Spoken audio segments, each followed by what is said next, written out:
राज्याभिषेकसमये चरणः ऋतुरूपस्य स्तुतिं गातुम् उत्सुकः. चरणः means those singers who were ready to appreciate the king with the help of their poems. त्यांच्या गाण्यातून, त्यांच्या काव्यातून राजाची स्तुती करणारे गायक त्या ठिकाणी होते. त्यांना चरण असं म्हटलेलं आहे. तदा पृथुः आज्ञापयत तिष्ठन्तु चरणः. त्यावेळेला पृथुराजांनी आज्ञा दिली की चरणांनो थांबा, तुम्ही इतक्यात गाऊ नका. द किंग ऑर्डर चरणा means the king order the poets to stop and not to appreciate हिम.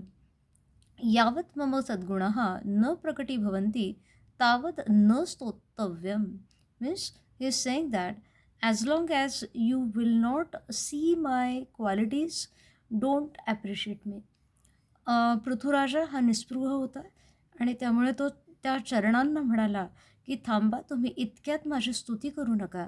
जोपर्यंत तुम्हाला माझे गुण दिसत नाहीत तोपर्यंत तुम्ही त्यांचं वर्णन करू नका, असं पृथ्वीराजाने ह्या चरणांना सांगितलं. चरण म्हणजे गायक, राजाची स्तुती करणारे पूर्वी राजदरबारी असलेले गायक.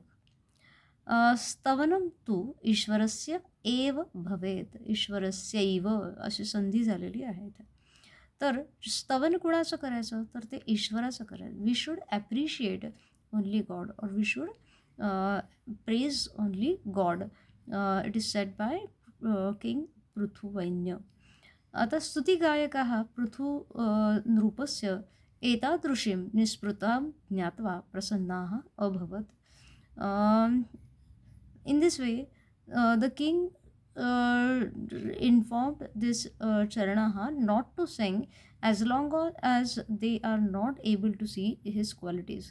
राजाने असं सांगितल्यानंतर हे जे चरण होते, म्हणजेच राजाचं गुणगान करण्यासाठी तयार असणारे, तर त्यांनाही राजाची ती निस्पृहता बघून आनंद झाला, ते प्रसन्न झाले.